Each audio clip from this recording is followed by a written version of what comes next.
All right. I'm here with my father, distinguished professor of history at American University, Allan J. Lichtman. Say what's up to the people, Dad. Hey, welcome. Welcome. Glad to have you aboard. Big news tonight, Dad. Donald J. Trump will be arrested for the fourth time. You were just telling me you don't like when people call it historic because he's already been arrested three times. Three times. But this is the first time that we will get a mugshot out of his arrest. Yeah. You know, Donald Trump claims persecution. Oh, my God, they're after me. He has been treated with kid gloves. If any ordinary American, Sam, if you had done a fraction of what Donald Trump had done, your tail would have been in jail a long, long time ago. Uh-oh. Yes. I don't want that. It's unbelievable how easily Donald Trump has been treated. But of course, it's all part of his grievances. They're out to get me. It's the weaponization of the deep state. It's those elites north of Virginia. I thought Donald Trump was the elite north of Virginia, but what do I know? The rich men north of Richmond. The rich men, the viral yes. song. I wore my David Bowie shirt today to give props to a real visionary, a real musical genius. You know what I'm saying? He sure was, yeah. What do you think? Do you think he's going to smile for the mugshot? You think he's just going to give his signature Trump sort of like, I'm here, I'm a tough guy kind of face? What do you think, Dad? Oh, I don't think he'll be smiling. I think it'll be the Mussolini imitation that Trump is so fond of. One of his great heroes, I'm sure. Why do you think Jenna Ellis was smiling like that? That one woman who was just ear to ear smiling when she got her mugshot. Why do you think she was smiling? I think she thinks she's, pretty good looking and wants to take advantage of it. Why not? I was thinking she's going to think this is going to be on every news station across the country. Yeah, I better hit these people with a big, nice smile. Right? No one else looked good, I'll tell you. Yeah, everybody else looked pretty bad. Looked really dour, I have to say. Okay, I am getting an update for people watching out there that Trump has officially landed in Georgia. So we're breaking news here, Dad. I know. I love talking about breaking news, and Trump has one destination to that notorious vermin-ridden, bug-ridden Fulton County jail, although I doubt if they'll make him stay in the jail for anything but a fleeting moment. Again, he's being treated with enormous deference in all of these arrests. But these arrests are symbolic and picturesque.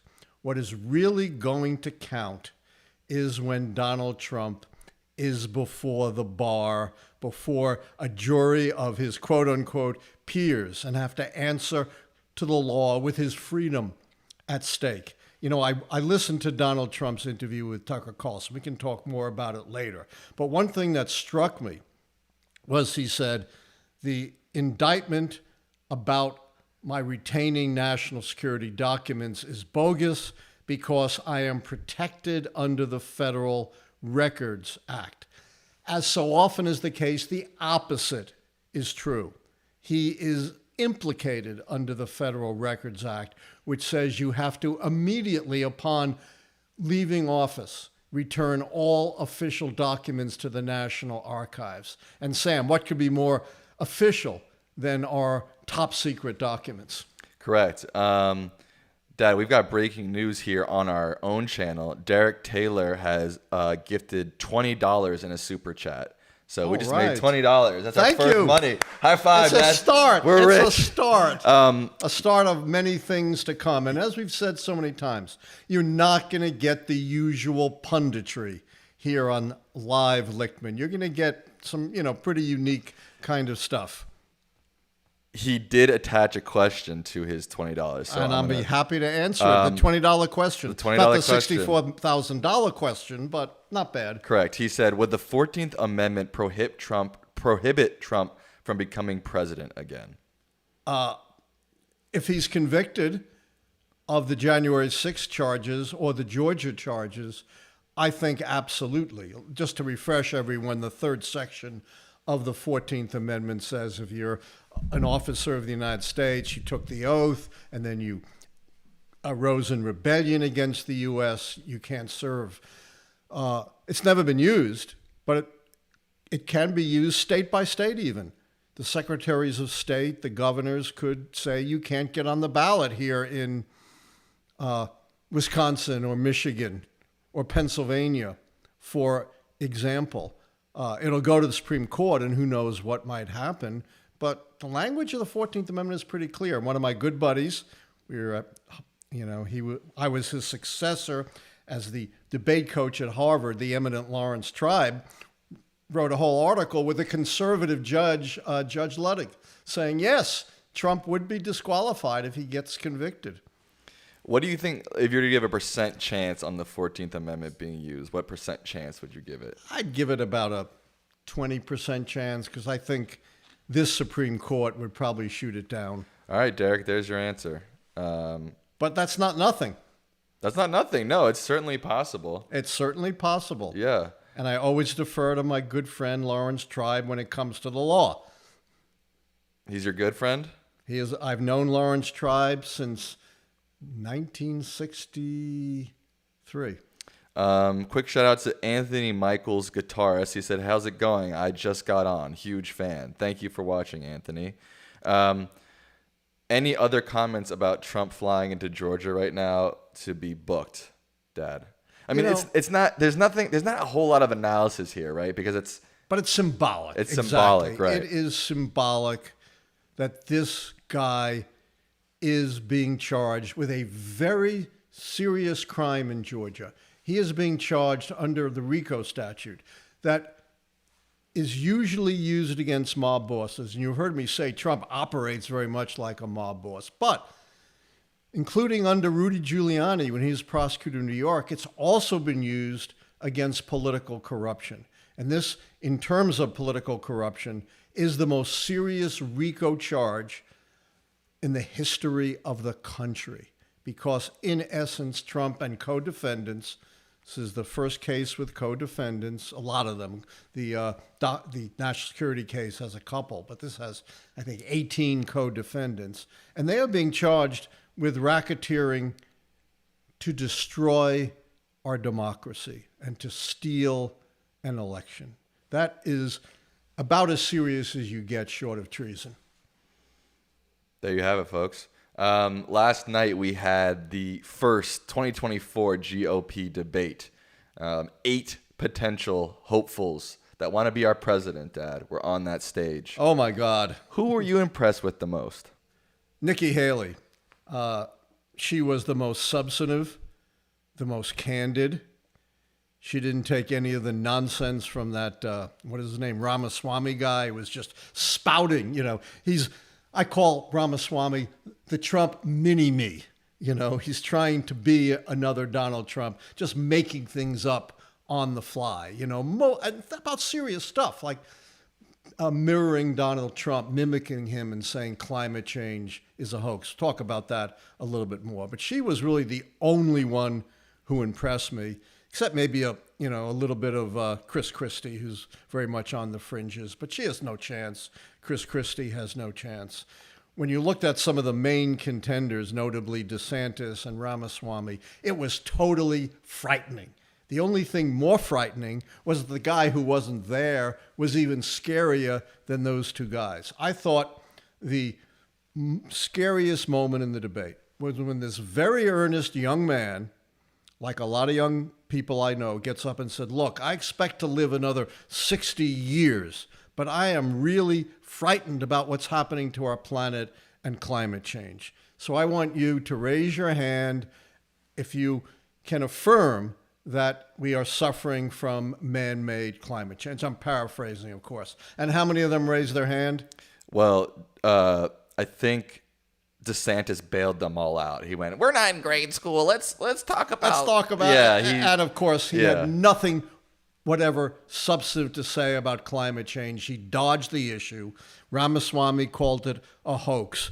If any one of these folks becomes president, then our future is in very, very serious jeopardy. I think the good news is that none of them are going to be president. Well, who knows? I don't think so. No, not this time. Who knows what happens next this time? Ramaswamy guy is only 38. He could take over the Trump spot, in 4 to 8 or 12 years. I'm really shocked about people thinking that Vivek Ramaswamy did a good job. I thought that he seemed like he was a paid actor, essentially.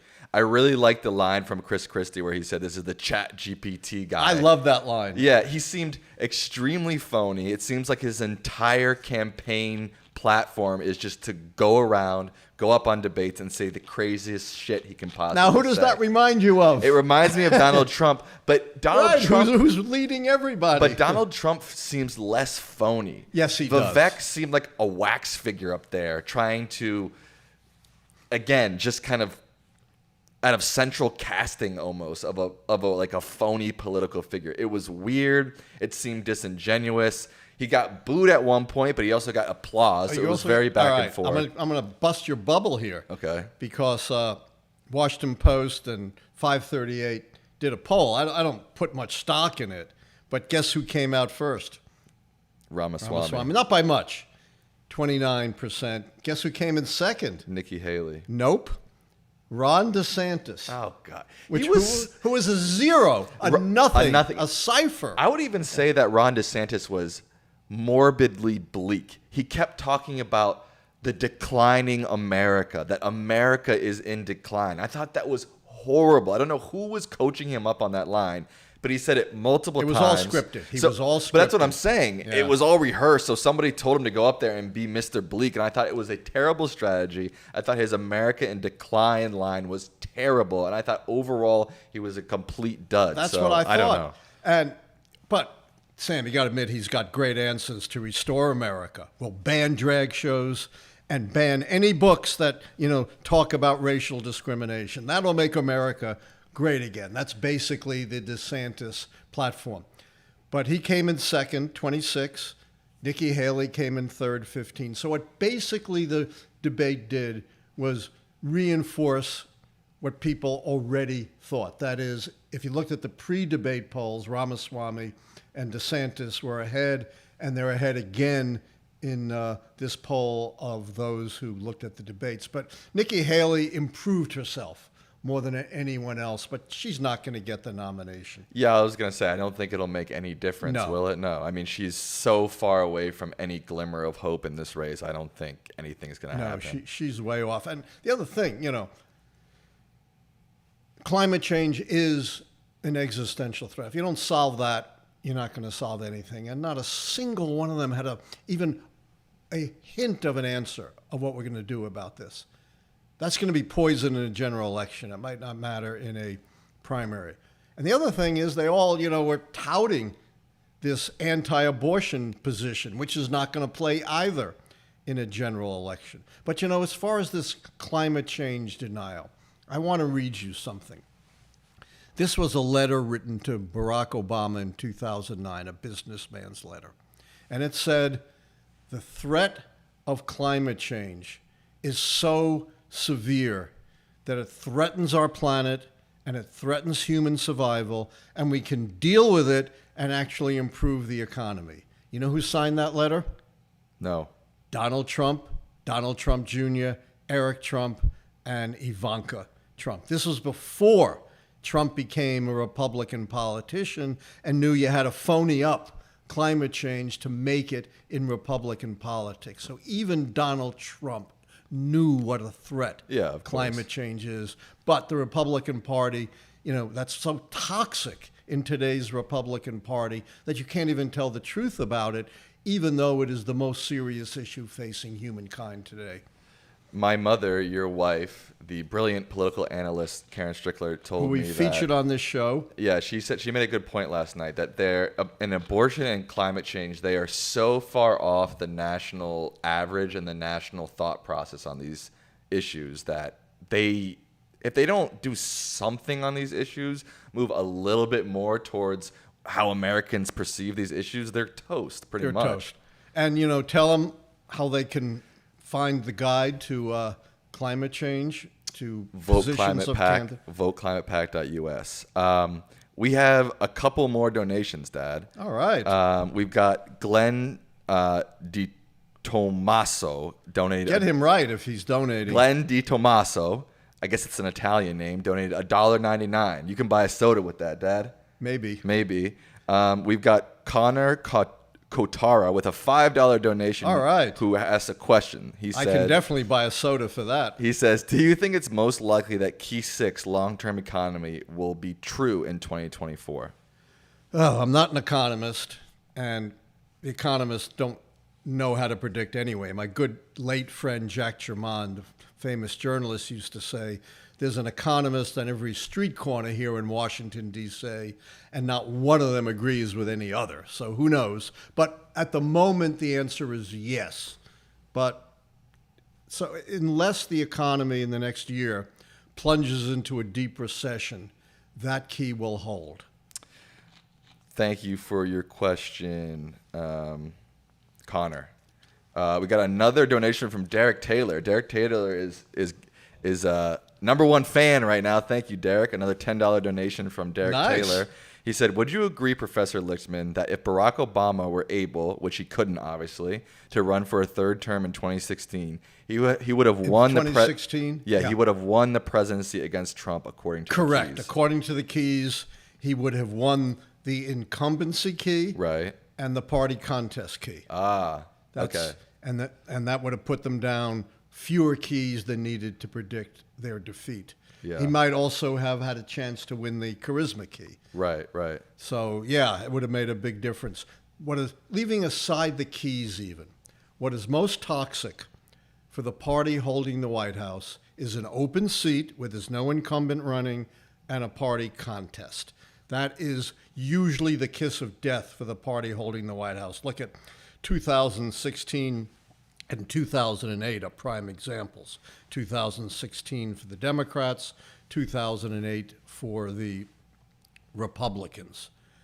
And that's why, I can tell my followers that the best chance for the Democrats to win is for Biden to run again, because you win those two keys, just like you would have had Obama been eligible to run again in 2016. By the way, we haven't talked yet about the Trump interview. Yes, the Trump interview with Tucker Carlson on X. On X. On X, the visionary platform that is X. Yes, meaningless. Go ahead. What do you want? What X you got to say something about it, then say something about it, dog. I listened to it. And before I even get into the lies, what struck me the most was, for about an hour, Trump went on and on and on. Not one word about what he was going to do for the American people if he were elected for another term in 2024. Nothing. It was all about him, all about his grievances, all about how great he was as a president, all about how every world leader respected America when he was president, and how everything is now gone to hell under Joe Biden. And he spent a long time, attacking Joe Biden for being old and feeble. Of course, Donald Trump is only, about 3 years younger than Joe Biden, so it's not exactly a battle of the generations. And, he has his own issues, different from Biden's perhaps, but the guy is, I think, borderline morbidly obese. And so, all these attacks on Biden could boomerang right back on Trump. But the point beyond this is he can't tell the truth. He just make things up. And of course, the biggest thing is repeating the big lie, still, that the election was stolen from him. He gives the example of Wisconsin, where he says it was later proven that he won Wisconsin. And of course, exactly the opposite is true. It was later proven that the results were correct, and he didn't win Wisconsin, just as he didn't win Georgia, didn't win Pennsylvania, didn't win Michigan, didn't win Arizona. And in most of these states, it was Republican officials, like Secretary of State Raffensperger, who was the victim of his phone call in Georgia, who were validating the results. His own attorney general validated the results. His own head of cybersecurity that investigates these things validated the results. He lost every court case where he challenged the results. And by the way, his defenders say, he lost them all just on procedure, nonsense. A number of the cases looked at the evidence, not just dismissed it, but said it was ludicrous. A conservative judge in Pennsylvania said the evidence was a Frankenstein monster stitched together. That's how bad the case was. And he's still lying about it. Okay, but you seem surprised by this. I mean, he's been doing this his whole life, let alone his whole political career. Everything's always about him. It's all about his personal grievances. And it's all about the lies. Another big lie. You know, Biden had a few classified documents that were left over that he immediately turned over. Trump said Biden had 25 times more classified documents than I did. He had a fraction of the classified documents that Trump had. 25 times. That's an exaggeration by about 500 to 1. I guess you're right. I'm a professor. I spent my whole life studying evidence, learning how to find the truth. And I just get outraged afresh every time I see Trump pile lie upon lie upon lie. Shamelessly. He has no shame. You know, our brilliant political consultant, your mom, my wife, Karen Strickler, has always said, to understand Trump, you have to understand that he has no shame. And his mini-me, Ramaswamy, seems to follow in that same mold. He exhibits no shame whatsoever, no matter how you puncture his balloon. I watched a little bit of that Tucker Carlson Trump thing. It was freaking boring. I'm telling you right now, guys, I feel like Trump's lost his spark a little bit. I think that's right. He doesn't quite. I think all these indictments, all these arrests, all these cases against him have really, I mean, to any human, it would beat them down, you know? And he just doesn't have the same spark he used to have. I think he's been beaten down a little bit too much. I think that's right. And an interview context is not the best for him. He gets energized by crowds, by cheering crowds. Just sitting down one-on-one is not a good form. But you're right. He was flat. You know, he's been flat this whole campaign. And he really has. Even in his rallies. That's what I was going to say. Even at his rallies, he's a little not the flat. same. Yeah. But then again, you know, he's always attacking Sleepy Joe. Well, he's never going to stop attacking people. He's an overweight 77-year-old man, you know? Yeah, he's never going to stop attacking people. No. But it doesn't have the same fire that it used to have. As I said, he's an overweight 77-year-old man right. who's facing, God knows, you know, if you put all the indictments together, hundreds of years in prison. That's scary. Glenn D. Tomaso has given us another super chat. He says, if Trump is the nominee, could all his legal troubles affect the keys? I know it's about the incumbent. However, where he was... Wait, I can't see the full chat. I get it. I get the question. You get it. You know, it's a brilliant question. And he's absolutely right. There's only one key that has anything to do with the challenger. And he's already lost that because he's not broadly charismatic. He has a strong base, but you don't have the Trump Democrats like you had all those Reagan Democrats, for example. So no, but the keys are based on history. They're very robust because they retrospectively go all the way back to 1860. But I'm not psychic Gene Dixon with a line to God and a crystal ball. So it's possible that if he gets convicted, that is so outside of anything we've ever seen in history that it could have an influence on the outcome of the presidential election, but I'm going to stick with the keys. There you go. Thank you, Glenn. Ross Goldberg asks, do you think that there will be a lot less voter turnout in 24 given most Americans are not enthusiastic about Biden or Trump? I don't think so. I'm not sure Americans were that enthusiastic about Biden and Trump, frankly, in 2020. Plus, you have to take people's attitudes 15 months out from an election with a grain of salt. You know, the grass is always greener on the other side of the fence. You know, oh, we really would like someone better than whoever we have at this time. But that's going to change a lot because Trump is a big motivator both for Republicans positively and for Democrats negatively. So I'm not saying you're going to match past turnout, but I don't think there's going to be a big fall off.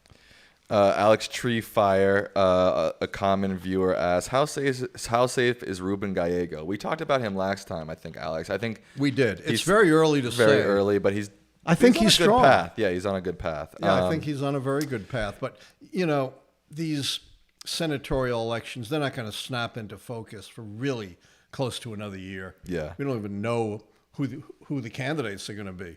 Tom. And another one I should mention that I don't think I mentioned last time is Joe Manchin.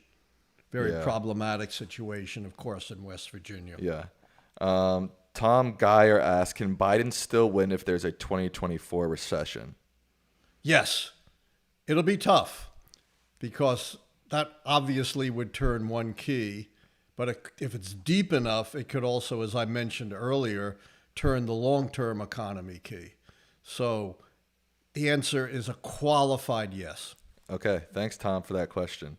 Finn asks, what do you see as second-term priorities for Biden? I think the war in Ukraine may still be going on, and that's going to be a huge foreign policy priority. Another big foreign policy priority is going to be, obviously, China, and how he is going to improve relations while at the same time deterring China from acting aggressively against Taiwan, which they seem very much to want to do. And then, of course, domestically, as I've said, the biggest challenge is climate change. He's already made some progress on that, but a great deal more has to be done with respect to climate change. There is something now circulating. Our political advisor, Karen Strickland, tells us the Earth Act, which might be the next step that's needed in climate change. I found that, especially during the debate last night, the Republicans were super bullish on China, which I understand politically, but I think is a little bit dangerous. Again, there has to be a balancing act between making sure that China does not become overly aggressive. But I think everybody in the world wants peace between the U.S. and China, because if there's not peace, that will be a horrific day for the world. That's why I said the first thing he's got to do is try to improve relations with China, while at the same time deterring them from attacking Taiwan.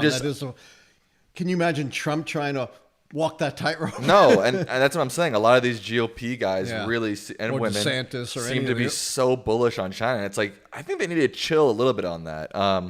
Well, there are a number of buzzwords for Republicans. Of course. China's a buzzword. The border is another big buzzword. DeSantis is talking about shooting people dead on the border, becoming, judge, jury, and executioner. We don't have that in America. And, of course, the third buzzword is pro-life. Yes. We have another super chat from Miles Wolf. What's up, Miles? Say what's up to Miles. Hey, Miles, what's up? This is actually a good question. What do you think? They're all good questions. Well, yeah, none of them are bad questions. What do you think it will take to unify the electorate again and have our next charismatic candidate for president?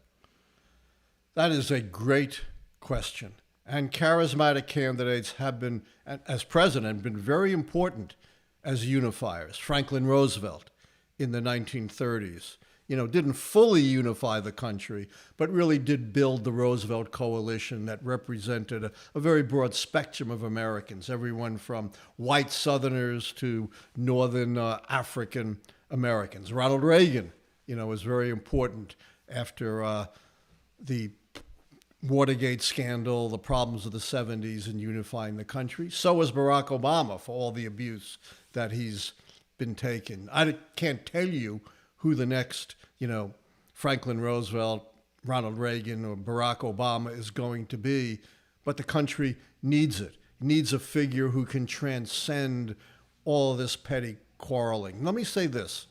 Say it. Say it. The American people are actually less polarized than the politicians. Of course. It's always the case. If you looked at that debate, they're pushing all the hot button issues. But if you looked at the polling before the debate as to what people think is really important, like abortion was down at the bottom, even though that was, one of the hot button issues being pushed. This wokeness idea was down on the bottom. Yes, the border is important, but of course, what was at the top, as it always is the economy. Actually, even though Mike Pence was probably the most conservative on abortion on the stage, I think he did make that point when he was sparring with Vivek. He said, the American people are not the American government. There is a lot of, the American people are good, hardworking people. He's absolutely right. We agree on most things. That's right. There are some topics that are super polarizing, obviously, but for the most part, we're pretty united. I think actually Pence did a really good job in that answer. It was sort of lost in the wash. It was of his lost fight in the wash with of his. Ramaswamy, but the American people are center left and center right. They're not far right and far left, as the politicians would have you believe. Patrick Murray asks, what does it mean if Trump / Tucker's interview receives 230 plus million views on X? Actually, can I take this question? Yes. I'm the media guy, actually. I know a little bit, maybe. I'm the dinosaur. He's the dinosaur. Here's the thing about the view count on X versus the debates, right? View counts on platforms like Twitter, Instagram, TikTok, they're a little bit misleading. One, if you watch it for 2 seconds, no, not quite 2 seconds, but usually on most of these platforms, if you watch it for a few seconds, YouTube is a little bit longer, it counts as a view. So somebody could click the Tucker Carlson video, watch it for 30 seconds, click off, and that's a view, right? That's not a very good determining factor of the impact of that interview. The other thing is, when we're talking about ratings on TV, we're talking about individuals tuning in. A single individual on that Tucker Carlson interview could click it 20 times, 30 times, could share it. People scrolling past it on Twitter could watch it for a second. Views are very misleading on these platforms. I think Trump will run with it. And again, maybe now you can take it from here in terms of political implications. He'll run with it, say that I got 230 million views and these lowlifes on Fox didn't. Trump runs with mugshots. So certainly he's going to run with 230 some odd views, and most people are not media experts and are not going to have the sophisticated understanding that you just informed our viewers with. So yes, he is very much going to run with it, and it's not entirely illegitimate. I understand what you say. It's still a lot of views. It shows he still has a very dedicated following, and it may not be a majority following, but it is, I think, a pretty much unbreakable, unshakable following. The one thing that could shake it. Okay, let's hear it. Conviction. Conviction? Conviction as a felon. Oh, I see. Conviction as a felon. But even if it doesn't shake his base, I think conviction, and again, I'm going beyond the keys, as I said. Right. But, just my own political analysis makes it very difficult for him to expand his base. And by the way, all this stuff that you're hearing, we tend to interpret it just for the presidential election. But like the focus on abortion, the failure on climate change, that's going to affect Republicans from the top of the ticket to the bottom of the ticket. We saw that in 2022, a non-presidential year. The Trumpian-type candidates got wiped out in the swing states. Dad, we have breaking news here on Lichtman Live. Trump is arriving at the jail now. So if you want to go visit him, he's there now. No, I'm kidding. Don't go visit him. Don't go visit him. Don't go there. Let them do their thing. Another thing that has struck me about Trump's jail visits. One, where is his family? You would think that is true. When you're in this kind of jeopardy, your family would gather around you. We have not seen a single family member, not his wife, Melania, not his son, Barron, not his daughter, Ivanka, not even Eric Trump or Donald Trump Jr., his great acolytes. He's been totally alone. And, this notion that he promoted also on his interview, that he's got these followers who are going to turn out in droves for him, if we gave a protest that nobody showed, would pretty much describe what's happened in each of these Trump episodes. The crowds have been very, very sparse, in some cases outnumbered by cops and reporters. Here's a question by Kane Tyler, who's asked the question now probably 50 times in the chat. Kane, I'm going to ask the question, but stop spamming the chat, my guy, okay? Why are most Jewish Americans Democrats, even though Republican politicians are very pro-Israel? That's a really, really good question. Oh, before that, our boss has said you got her website wrong. Oh, her website is voteclimatepac.org. Thank you. Voteclimatepac.org. But let's answer Kane's question. Jewish advocates say it's a bit anti-Semitic to presume that Jews are motivated by what happens in some foreign country as opposed to what happens in the U.S. And that's true. Jews are very progressive in their values and in their policies. And at least since the New Deal, when you began to get substantial numbers of Jewish voters, the naturalized citizens, the sons and daughters of Jews who came in the late 19th and early 20th. Jews have been one of the most solid groups for Democrats because of their progressive humanitarian values, their support for civil rights, their support for regulating the abuses of business, their support for education, their support for helping the needy. They're not necessarily driven just by Israel. Secondly, support for Israel is kind of meaningless in a sense because there are very, very sharply different factions within Israel. So you may be a strong supporter of Israel and Israel's survival as a Jewish state, but you hate the Netanyahu conservative government. Thank you for your question, Kane. Derek Taylor with another super chat. Wow, thank you so much, Derek. That's very kind of you. He has another question. He wants to know, he said that Trump said that he's afraid of Gavin Newsom. What do you think about Gavin Newsom, Dad? I don't think he's going to run. He's got his hands full in California with lots of challenges. Well, he's not going to run now, but maybe next time? Well, I don't think Trump will be running next time. I don't think he has to worry about Gavin Newsom. Well, what do you think about Gavin Newsom, generally speaking? I have mixed feelings about him. Okay, well, tell us about those mixed feelings. I like him on the one hand. I think he's a good, solid, honest, progressive politician. I'm not sure, his record in California will stand up to national scrutiny. It's a problem when you're a governor. If you're a senator, you're kind of, one of 100. You're governor, you're a target. You're it. And California's had a lot of problems under his watch. So yeah, we'll have to wait and see. Thank you, Derek, for the question. Thank you for the super chat. Staffer asks, isn't there precedent for skipping the debates working out like when Reagan skipped a lot of debates in the 1980 debate? I don't think Reagan skipped a lot of debates in the 1980. There was well, why don't you There was the famous debate where, they tried to pull it and Reagan stands up and says, but I am paying for this microphone. But for Trump, didn't I predict last week that he would not be debating? Yes, you did. Because why should he? Until there's some sign that someone is seriously challenging him, there's absolutely no reason for him to debate. Plus, I understand your nuanced analysis of the views. It's still a lot of people tune in to Trump when Trump doesn't have to worry about anyone else. And of course, he's only getting softball questions from Tucker Carlson. Basically, a Tucker Carlson interview of Donald Trump is Tucker Carlson saying to Trump, tell us anything you want to tell us. Yeah, it's I'm a not going to joke. challenge it's not anything. Real. No, but I don't think anybody outside of the core Trump base thinks it's a real journalistic endeavor for Trump to sit down with No, they Tucker just want to see Carlson. Trump. Ben Weinberg with a super chat, Dad. Let's give him a round of applause All for Ben Weinberg. This is a good question, too. Since Biden isn't given credit by voters for his accomplishment, how does that affect the keys? It doesn't affect the economic keys, doesn't affect the policy change key.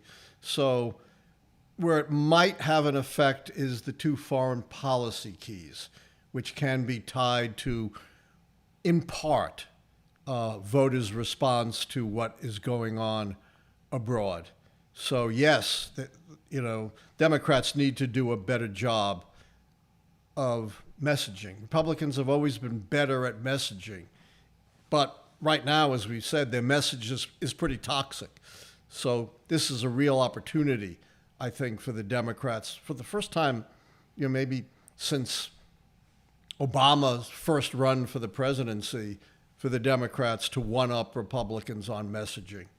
Another super chat from Connor Kotara. I'm not sure why he's asking this, but he wants to know what you think about the cocaine found at the White House. I don't think anything. No comment on that. No comment. I have no idea how it got there, whose it was. All right, Connor. Was it a plant? Was it some staffer? I have no clue, so I can't comment. Okay, no comment on that. Hit donated $1. Thank you, Hit, for that. Captain M90's with a super chat. They say, 2 third parties only shake one key, question mark? That's correct. I have only one third-party key. We've had situations before where we've had two third parties. For example, in 1948, you had the Democratic Party. You had two spinoffs, a right-wing spinoff, the Dixiecrats, the States' Rights Party led by Strom Thurmond, the governor of South Carolina, and you had the spinoff to the left led by Henry Wallace, who had been the former vice president for Franklin Roosevelt and was supplanted, of course, by Harry Truman in the 1944 convention. And Harry Truman, instead of Henry Wallace, became president when FDR died shortly after his fourth inauguration. Another super chat from Captain M90. They are wondering if there's a baseless impeachment, will that shake the scandal key? Biden, obviously. I don't think so. If there's got to be some substance to the impeachment, and I think it's all a charade. I don't think they actually have the votes, even in the House, to impeach Biden. They only have a 5-vote majority. They'd have to, since no Democrat's going to vote for that, they would have to have virtually every single Republican on board, and I'm not sure that's possible. Staffer wants to know what would it take for Democrats to take back Ohio and Florida? A miracle. That's not good. Very, very tough. Apparently, they have a very good candidate, former member of Congress, a woman, to run against Senator Rick Scott, who's vulnerable. He's not the greatest senator or the greatest politician, but right now, Florida has, at least for the moment, and this can change, moved out of the swing state into at least a lean Republican state. So Democrats have to recruit good candidates. They have to rebuild their infrastructure, which has been kind of led into disrepair. And they have to win some of these lawsuits against some of the voting restrictions. Okay, folks, we have been going for 44 minutes. About done. So we're about done. If you have any final questions, throw them in the chat. Dad, what are your final takes on the big news today? Donald Trump being arrested, getting a mugshot, and the Republican debate. Yeah. Go for it.